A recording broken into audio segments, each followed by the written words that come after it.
Welcome. You're live from Washington, D.C. You're in the War Room. It is December 7th, the year of our Lord 2020, one of the most sacred days in the calendar, the American civic calendar. It is the 79th anniversary of the attack on Pearl Harbor by the Japanese Imperial Navy and its naval air forces in Honolulu. 2,400 people died, 1,100 casualties, one of the bloodiest days in American history. We'll talk more about this throughout the show, and particularly at the end. We also have some special programming we're going to be doing tomorrow morning, which is really the commemoration of the day that FDR went to Capitol, declared December 7th, a day that lived in infamy. That'll all be tomorrow.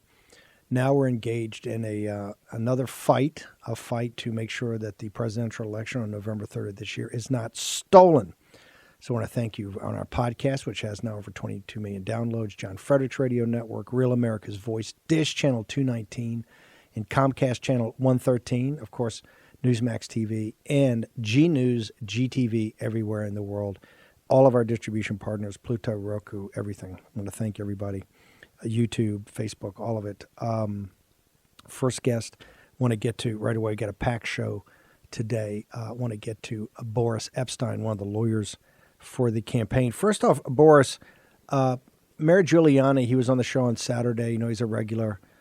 We think the world of him. He's a global hero, particularly the Lao Beijing diaspora of China. Just think Rudy is a global hero for standing up to the CCP and defending President Trump. Can you give us any update that you have? I see President Trump just tweeted out a while ago that Rudy Giuliani's in the hospital but doing fine, doesn't have a temperature. I take it he's still running the show for you guys? The mayor is doing great, Steve. Thanks so much for having me. Great to be with you. An honor as always. The mayor is doing great. He is feeling well. He's healthy. And of course, we know about the diagnosis of COVID-19, and we wish him all the best of health and a very quick recovery. But yes, he is absolutely at the helm. I've been in touch with him throughout the day, and I'm thankful to say that what the president is reported is of course absolutely correct. The mayor is doing fine, and he's going to beat this thing just like President Trump and the first lady beat COVID. So will Rudy Giuliani, and he is absolutely at the helm of this legal team as we go across the country to ensure that every legal vote is counted. Okay, let's start. Tomorrow's a safe harbor. Do you guys have any concern? You know, we had Mark Serrano, who's in partnership with the Thomas More Society about his white paper that they did to get ahead of this. They knew that the mainstream media and like the governor of Pennsylvania, others would try to shut down everything on the safe harbor leading up to the traditional meeting of the Electoral College on the 14th. What is your guys' plan right now? Before we get into the specifics of the states, you've got so much activity this week. We've got rallies right now in Arizona. We have state senators meeting in Georgia. I think there's evidentiary hearings in later this week in Wisconsin. I believe that they're actually members of the legislature in Wisconsin going to have a hearing on evidence. You've got the Supreme Court. I think Alito is having briefs delivered to him tomorrow. There's so much activity going all week this week, including a massive rally. We're going to have Miss Kremer on, who helped put the rally together, the March for Trump, a month ago. She's going to be here. They're expecting a bigger crowd this Saturday. I think it is December 12th. So how are you guys going to get past safe harbor, or is the mainstream media just going to bury any opposition that people have to just basically allowing Joe Biden and this team to steal, to basically count all the votes, not just count the legal votes? We are absolutely moving full speed ahead. The safe harbor date is a moment in time. We know what the key dates are. There is an important date on December 14th, but then there's another date on December 23rd, by which if electors are not sent, they are asked for in quick order.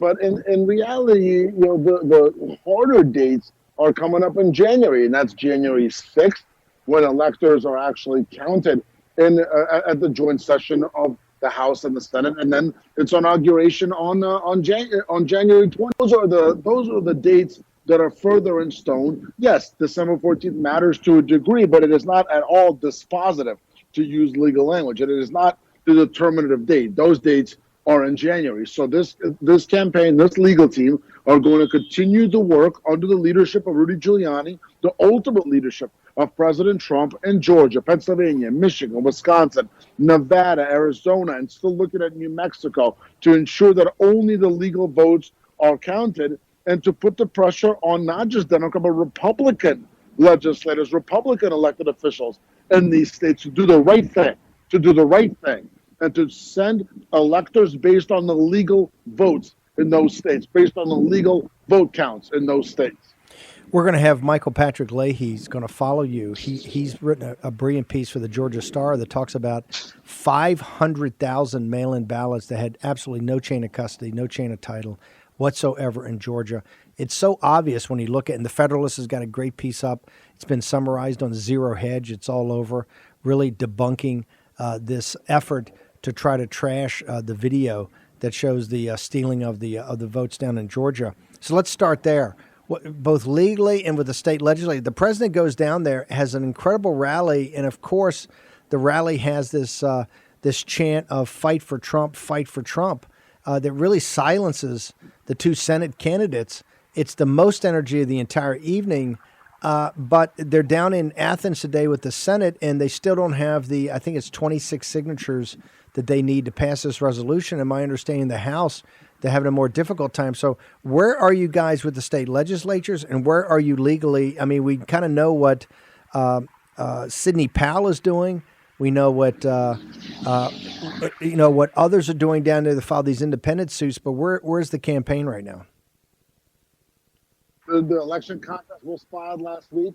As you know, Cleta Mitchell is a big part of that team on the legal front. On the legislative front, we are continuing to push for that special session, and for it really is incumbent upon Governor Brian Kemp, who I believe wants a future in Republican politics, to do the right thing and call the legislature into session. And if he doesn't, for the legislature to call itself into session, and again ensure that only the legal votes are counted. They can use that election contest that was filed to see just how wide the breadth of election irregularities, the dead people voting, out-of-state people voting, non-citizens voting, all of the broad problems in Georgia. And the people of Georgia, the MAGA movement in Georgia, which is overwhelming, they're not happy. They want their elected officials to act, and I would advise that Republicans in Georgia, again, do the right thing by their constituents. Listen to the people who voted for them. Listen to their voice. These elected officials are supposed to represent the will of the people. So they have to do the right thing. And either Brian Kemp calls them into session, the governor, or they call themselves into session, and ensure that the electors they send are only based on the legal votes.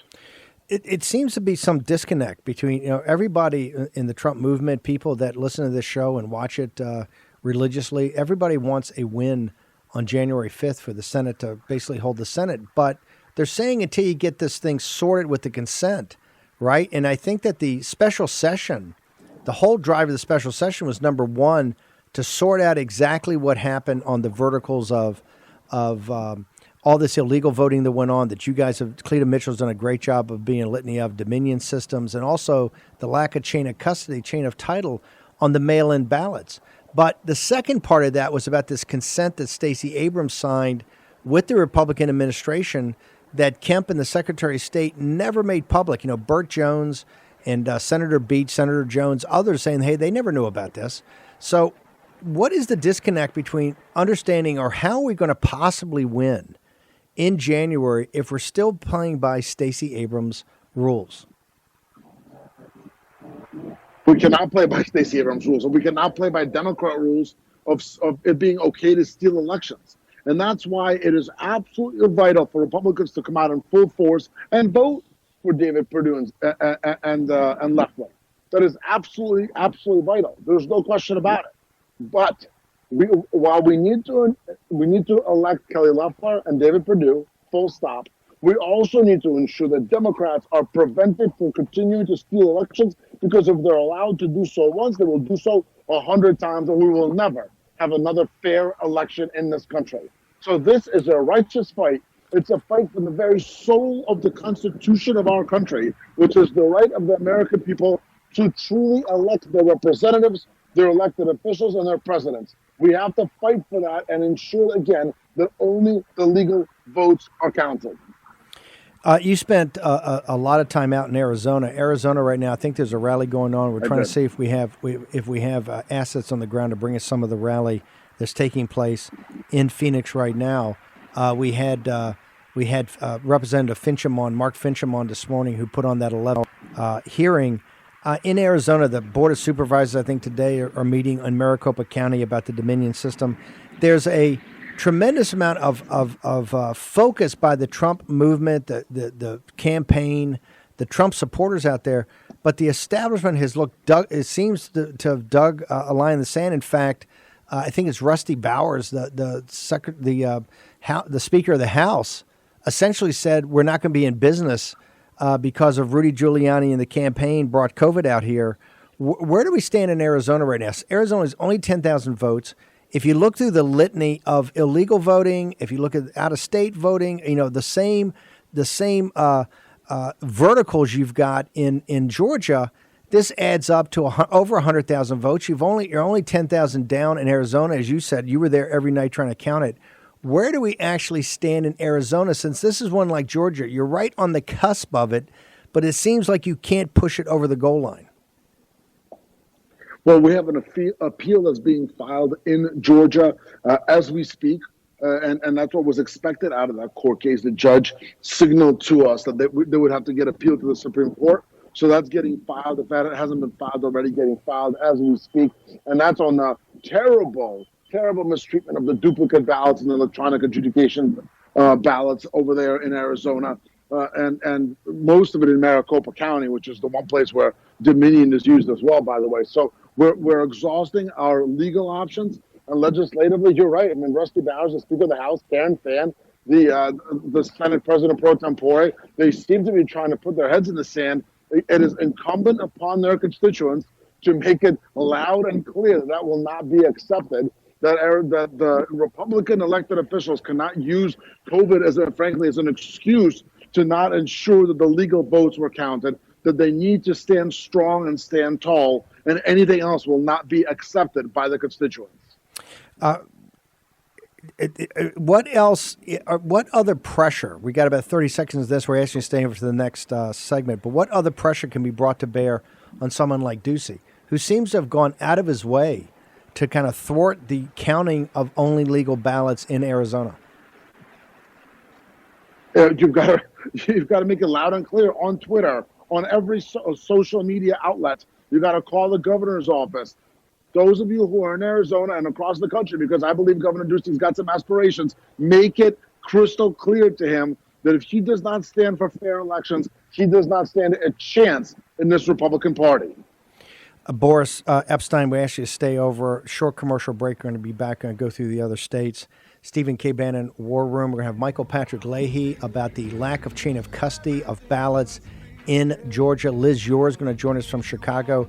Kylie Kremer, who's putting on this march this Saturday, the March for Trump. She's going to join us also. Raheem Kassam, a packed show. We're going to take a short commercial break. Return with Boris Epshteyn in just a second.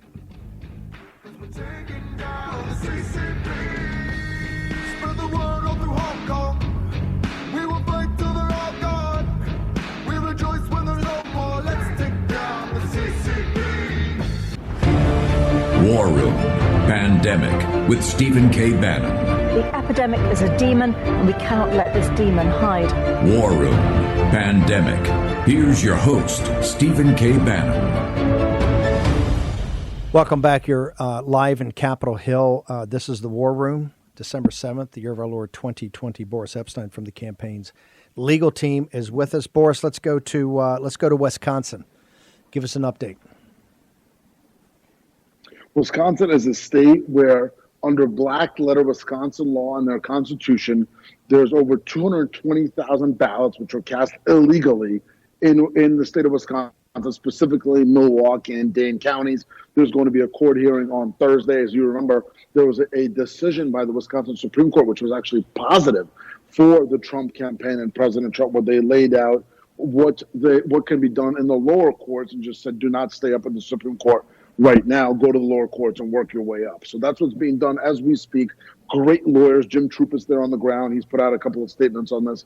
So Wisconsin is a state where the Trump campaign, President Trump, obviously under the leadership of Rudy Giuliani with the legal team, we have pushed this legal process to the point now where we know what the numbers are. Because of that recount that the mainstream media derided, because they obviously misused it against us, because of that recount, we know that there's over 220,000 ballots which were cast illegally. Either there's no application for them, they were cast and clerks fixed them outside of the accepted process. There were people who claimed they were indefinitely confined when they weren't, or other irregularities, other breakage of Wisconsin law, Wisconsin Constitution. So Wisconsin, again, clear-cut case of widespread election fraud. Do you have a time? There's going to be a court hearing on Thursday. It's court hearing on Thursday? Okay, fine. Court hearing on Thursday, exactly. What about, and I understand there may be actually, Posobiec's told me they are going to have actually a legislative hearing also on some evidence later this week. What about Pennsylvania? What's going on in Pennsylvania? I realize the legislature is kind of punted, but what's happening in the legal system? As you said, legislature punted over to the congressional delegation, which actually is split 9-9 in Pennsylvania. So maybe there's a brave Democrat soul in Pennsylvania who will do the right thing and ensure that the electors are set based on the legal votes. But that's maybe that's high hopes. In terms of the legal options, tomorrow, as you know, the Mike Kelly lawsuit proceeds in Congress. So proceeds in the Supreme Court. I'm sorry. The filing is due. Tomorrow at the Supreme Court. So that's a major case alleging that the whole mail ballot scheme of the Democrats in Pennsylvania is against and a contravention of the Pennsylvania Constitution.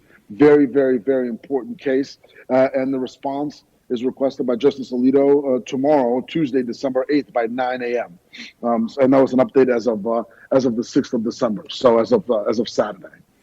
As of yesterday. Talk to us about. And by the way, he moved it to the safe harbor date because he wanted these things in. Do you have any inkling of when you would get a ruling? I think it's going to move quick because the state of Pennsylvania has to respond by tomorrow at 9 a.m. So this is not it's not a 5 p.m. deadline. It's a 9 a.m. deadline, which is rather unusual if you think about it. You're right. The safe harbor date must have played a role in there. But as we talked about, there's still plenty of time. And to your listeners, to your viewers all across the country and the world, keep your faith, keep your strength, and know there's plenty of time to ensure that this election is determined by the legal votes. Look, down in Ware County, Georgia, they've looked at these. They've got this big anomaly with the Dominion voting systems.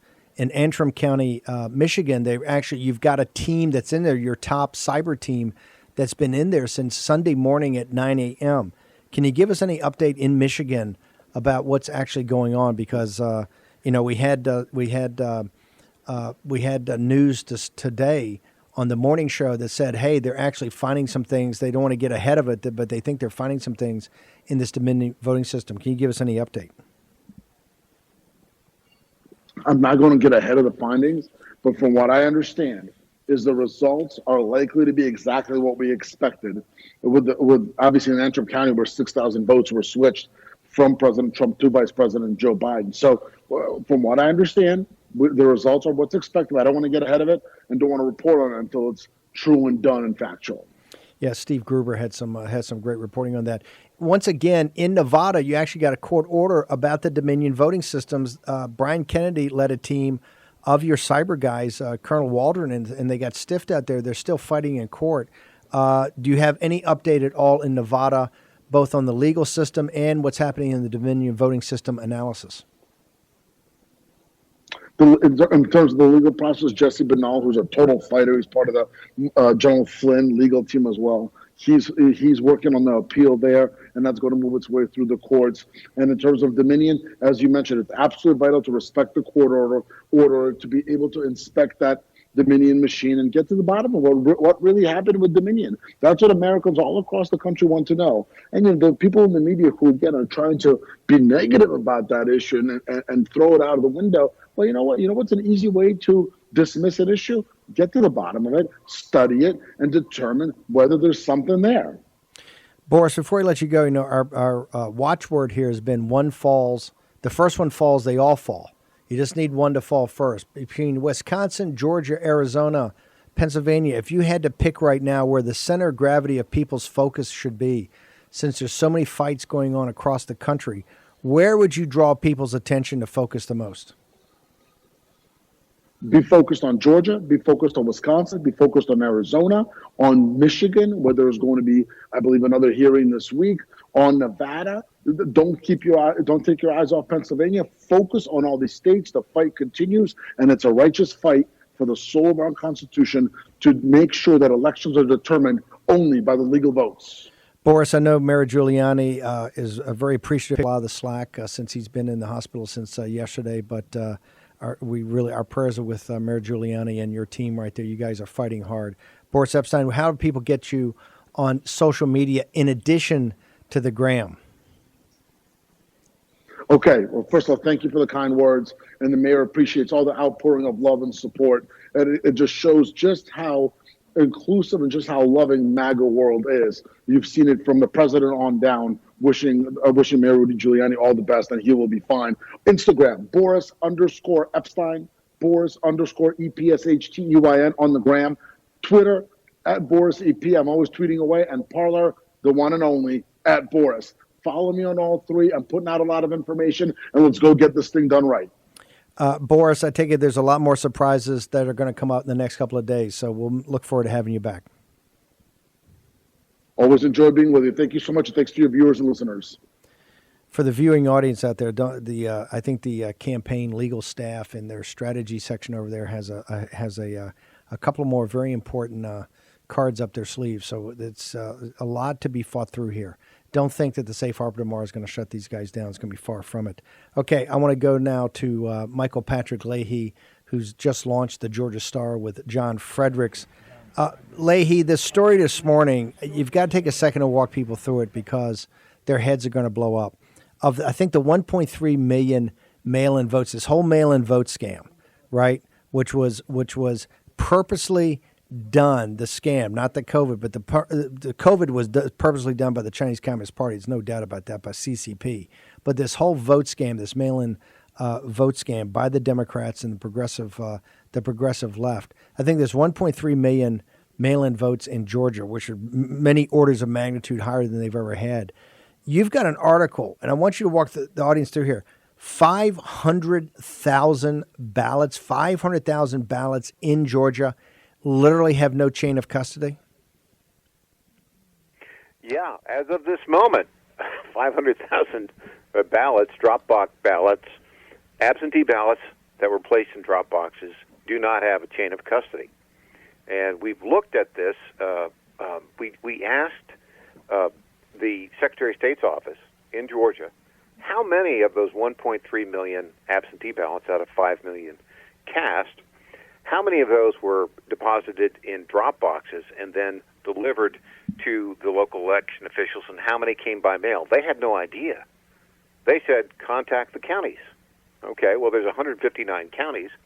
We started contacting them. Let me tell you the counties that are not responding, that are either simply ignoring our open records requests at Georgia Star News, or are saying, well, we won't get to it for a while. Fulton County in Georgia is absolutely not responding to our request, and of course over 500,000 people voted there. They claim about 140,000 voted by mail. I think they don't break it down properly. They've got vote by mail. I don't think they lay out vote by drop box. Then Calhoun County, we'll get back to you in 2 or 3 weeks. DeKalb County, we don't know if those records exist, but we'll get back to you and let you know if we think they exist in 30 days. Gwinnett County, we'll get back to you. Counties that have responded, Cook County and Bartow County and Athens-Clarke County, in 24 hours gave us everything we asked for. Now, Cobb County, which had about 380,000 votes cast, did provide us with the ballot transfer forms. And we looked at them. In our lead story tonight, the ballot transfer forms are required under the election code rule to document the chain of custody from the absentee ballots placed in the drop box and then picked up by collection teams and delivered to the registrar at the county office.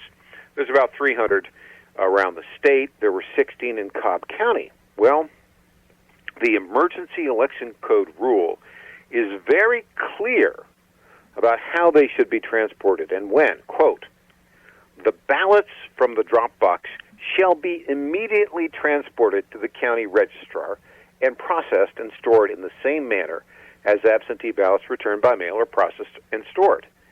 Well, what does immediate mean to you, Steve? Hold it, Michael. We're going to answer that question on the other side of the break. Just hang with us. Michael Patrick Leahy about the lack of chain of custody of up to 500,000 ballots in Georgia. Yes, that Georgia, the one's already certified their vote. We're going to turn to Michael Patrick Leahy in a moment.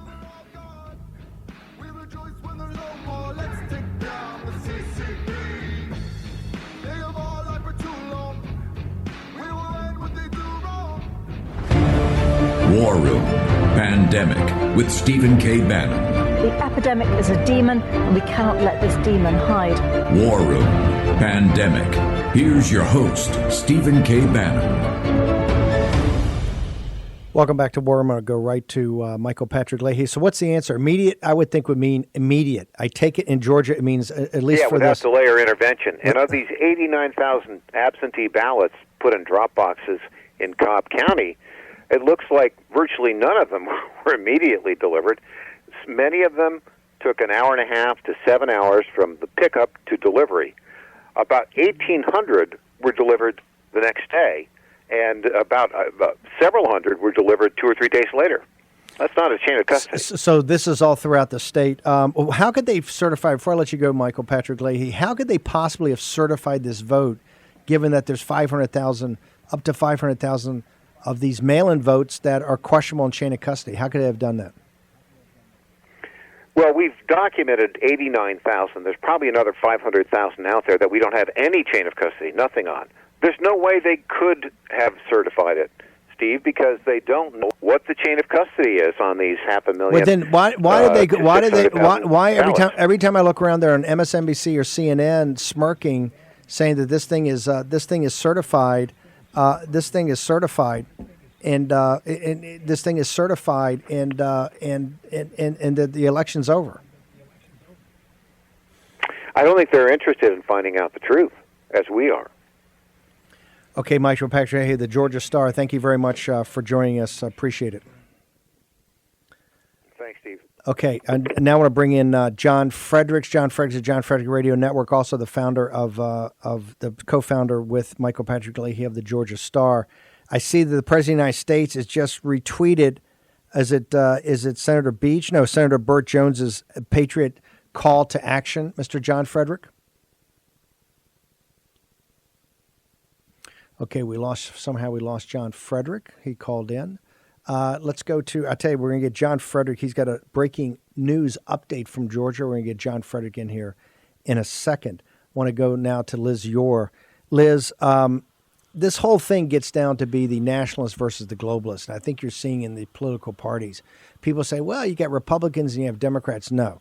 What you have is people that are populist and nationalists versus people that are globalists. And that's why there's so much confusion. People are going, well, you got all these Republicans. Well, look and see if the Republican is a populist, or they back some populist policies, or they back the Trump movement, and see if they're America First economic nationalist, or if they're just an adjunct to the party at Davos.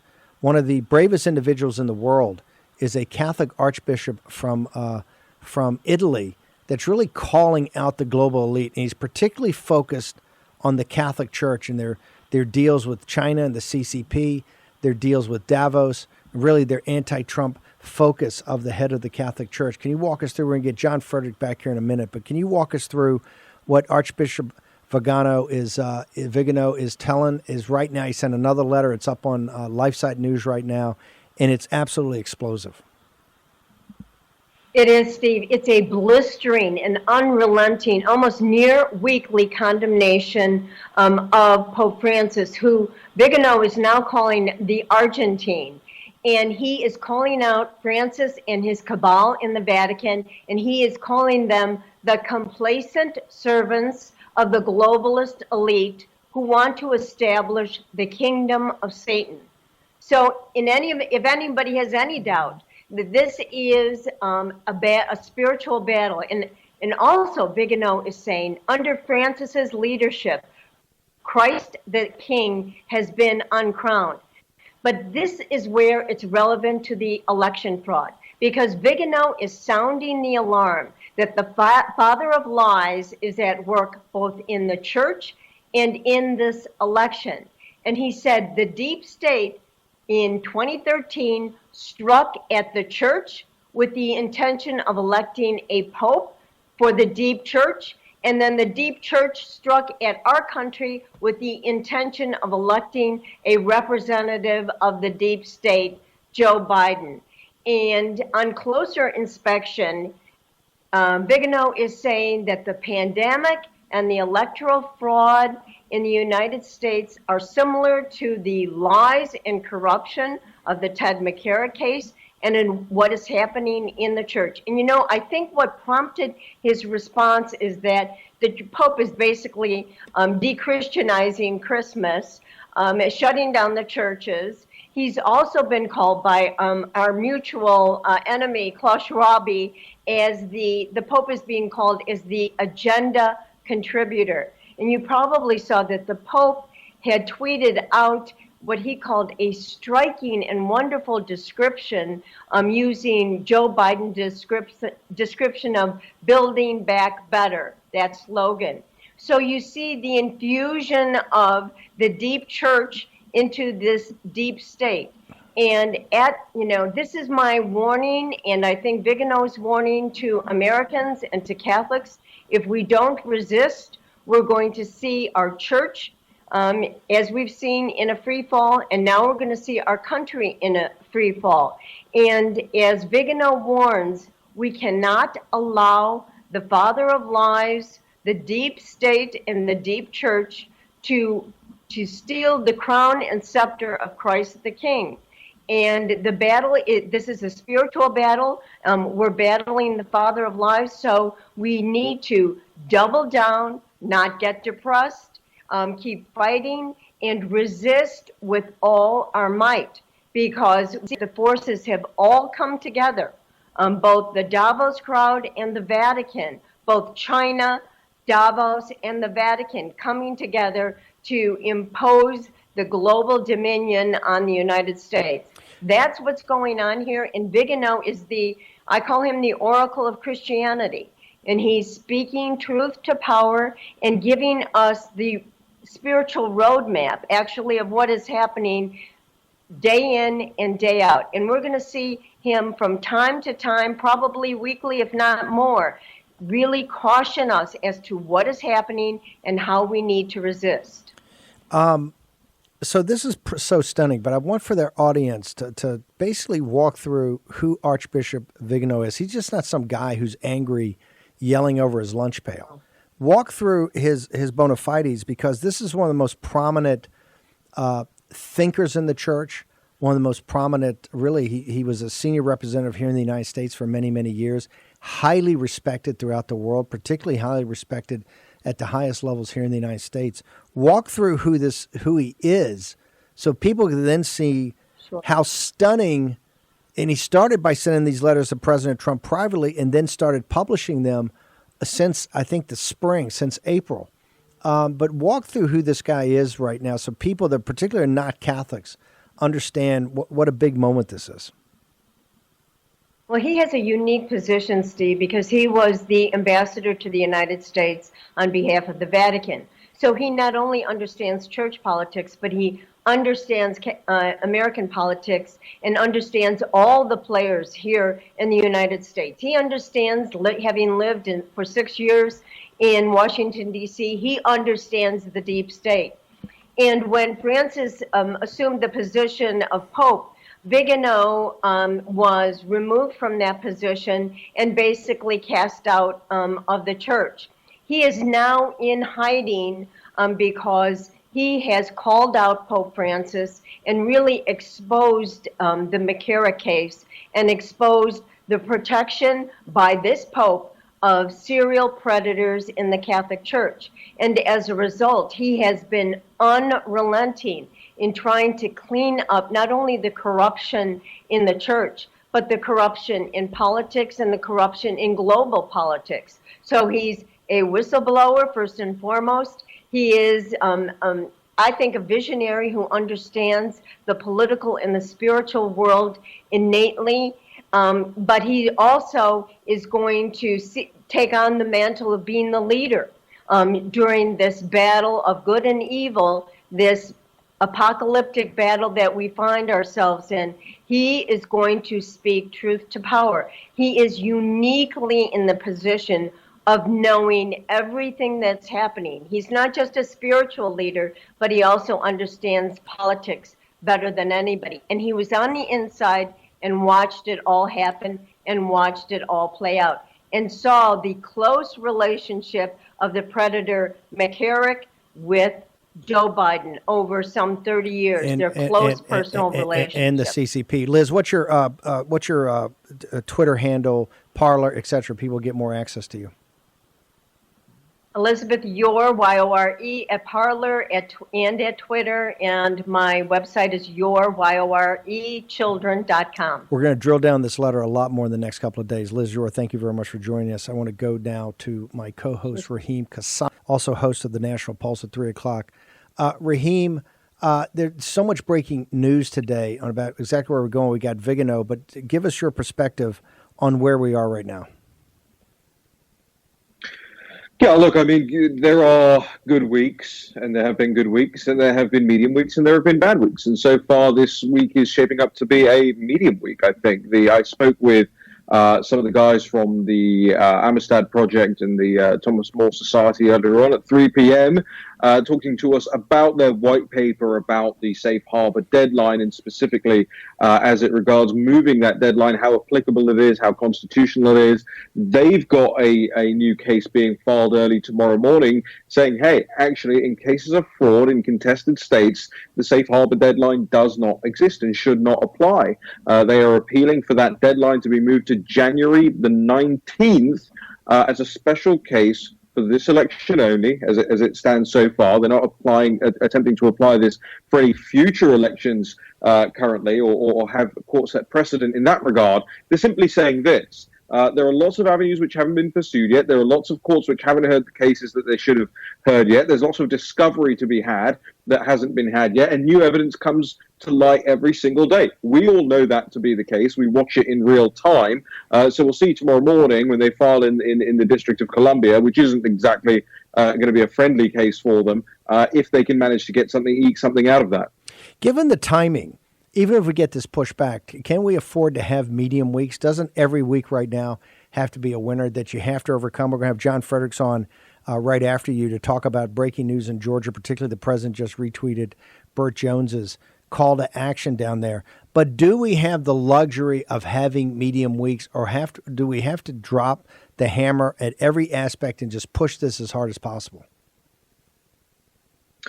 It was a journalist once asked British Prime Minister Harold Macmillan when he was coming into office, said, what's the likeliest thing to throw your government off course? And he said, events, dear boy, events. And sometimes, no matter what the planning is, no matter what the cases are put together, you are going to have some medium weeks because of events and events that are outside of the control. You can plan and you can contingency plan, but at the same time, the president's lawyer getting the CCP virus isn't exactly something that could necessarily be factored into the response to these things. The courts, for instance, manifestly ruling on the side of fraud, you would never have thought would happen in the United States, or at least the cover-up of the fraud. And again, that goes back to events. So you keep pushing on every door until you can turn a medium week into a good week. I'm just saying that's where we're at. It's 5:46 Eastern time on a Monday afternoon. I don't think it's a bad place to start. Okay, Raheem, if you just take a second, we're going to sell a few ads here. I just got a couple more questions on the other side of this. Raheem Kassam, our co-host here, in War Room Pandemic. We're going to take a short break. We return to get Raheem Kassam and breaking news from John Fredericks, an update out of Georgia. We'll be back in a moment on War Room Pandemic.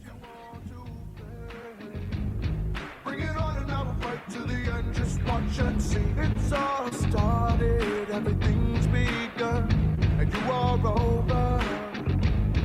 Cause we're taking down the CCP.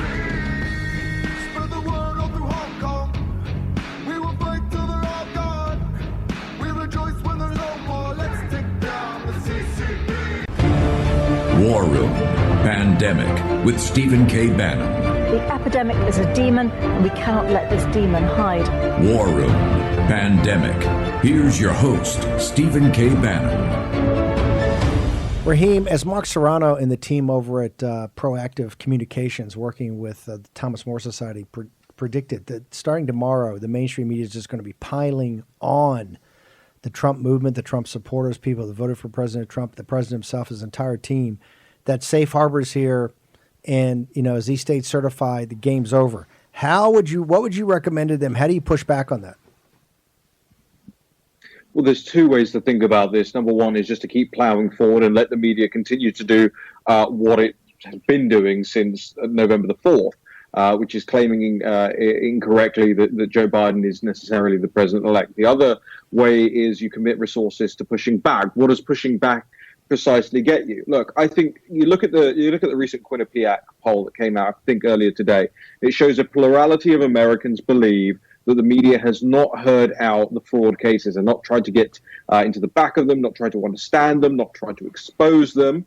It's only slightly more than the number of people who think they have done enough in that regard, but still, at least the only evidence we have shows that the American public are actually willing to continue to listen to the fraud and the statistical anomalies and all of that. So my recommendation is this. You don't need to waste time and resources going after CNN, the New York Times, the Washington Post, Politico, and all those guys right now. There's a consensus among them anyway. You're never going to change that. What you can do is play to that 43%, which again is a plurality. It's more than the number of people who think the media has done its job correctly in this regard, and push the messaging out to them that, number one, the safe harbor deadline is not something that we need to be worried about right now. It's something that you can challenge. You can challenge it constitutionally. Number two, that the whole election, we've never had a situation like this in American history before, whereby things continue to get exposed all the way, and will, all the way to January the 20th at 11:59 a.m. and even beyond that, frankly. So advice to everyone on this is continue plowing ahead, continue what you're doing, keep the evidence coming, and the American public, as they currently already are, will see through the major media outlets' lies. This is what's amazing. 43% of the people know that this thing was stolen. I just don't know how they think that they're going to be able to govern and not bring the country together until they assist in getting to the bottom of this. So I think it's solidifying, and I think that number is only going to grow as more and more information comes out. Given the fact that it's been complete crickets from the mainstream media, that's a stunning number. It shows you that the Trump movement, the Trump supporters are absolutely adamant that we've got to get to the bottom of this. Raheem, give your social media handles so people can follow you throughout the day. Yeah, I'm at Raheem Kassam on Twitter, at Raheem on Parler, and we have a breaking news story up at the nationalpulse.com that I think everybody would be interested in, talking about media and lies. Drudge numbers still tanking. Go ahead and check that out. The fall of Matt Drudge, a long time coming since he's a true Trump hater. Okay, Raheem, thank you very much for joining us from the Dickens set, from your Dickens set of Christmas right there. I want to turn now to Kylie Kremer, who's going throughout the country. Kylie is the young woman who, with her mother, Amy Kremer, helped to put on the amazing March for Trump about a month ago, when I guess up to 1 million people came to Washington, D.C. for a peaceful protest and demonstration of the support of President Trump. There's another march on the 12th. Kylie, where are you right now? You're on the bus tour coming across America to the battleground states. Where are you guys right now? I am in Madison, Wisconsin. Again tomorrow. Yeah. I tell you, we're going to have to try that. We're going to have to try that hookup again with Kylie Kremer. This is what's so amazing. You got to go to the March for Trump site. On this, let's reboot it, guys. In fact, if Denver and rebooting it, can we play my favorite tape of the day? I'd love to have the reprise of the Fight for Trump video and audio. If we can play that while we're trying to get Kylie Kremer in. Kylie Kremer and her mother have done an extraordinary job. Even the mainstream media said there's anywhere from 500,000 to 750,000 participants here a month ago in a complete show of unity and really a show of, I think, joy, because it was really an upbeat, fantastic day. Kylie Kremer and her mother, the March for Trump. Remember, on this Saturday, the 12th, there's going to be another march here. They're looking to get just as big a crowd. So everybody go to the March for Trump site.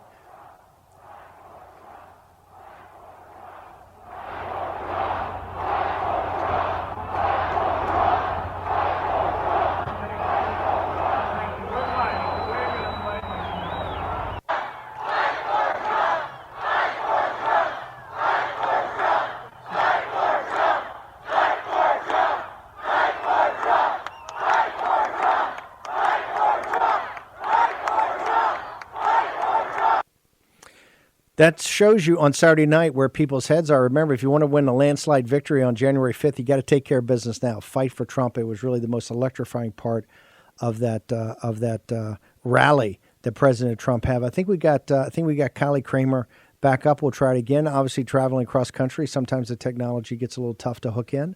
We're trying our best. We're going to try. Do we have Kylie? Kylie, can you hear me?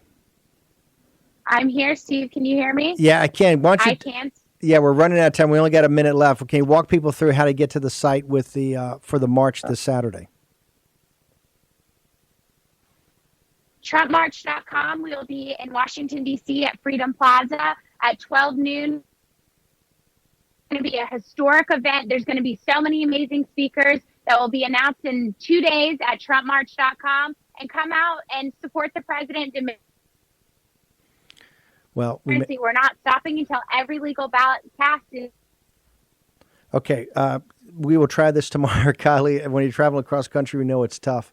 That's Kylie Kremer. Go to March for Trump. There's going to be a massive rally, a massive march, a show of support this week, Saturday on starting at Freedom Plaza, exactly where it started last time. I think they're going to march also up to the Supreme Court in Capitol Hill. That's Kylie Kremer. We'll have her back on tomorrow with her mom, Amy Kremer. They're traveling across the country. They got 2 buses now, not just one.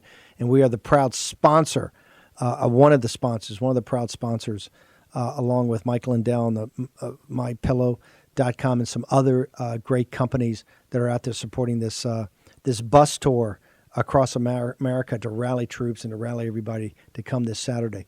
Okay. America is one of America's most sacred day. We've got some special programming about Pearl Harbor and about the 79th anniversary of FDR's call to war to enter America into World War II tomorrow. Look forward to seeing you at 10 a.m. tomorrow morning. Stephen K. Bannon live from Capitol Hill. See you tomorrow at 10.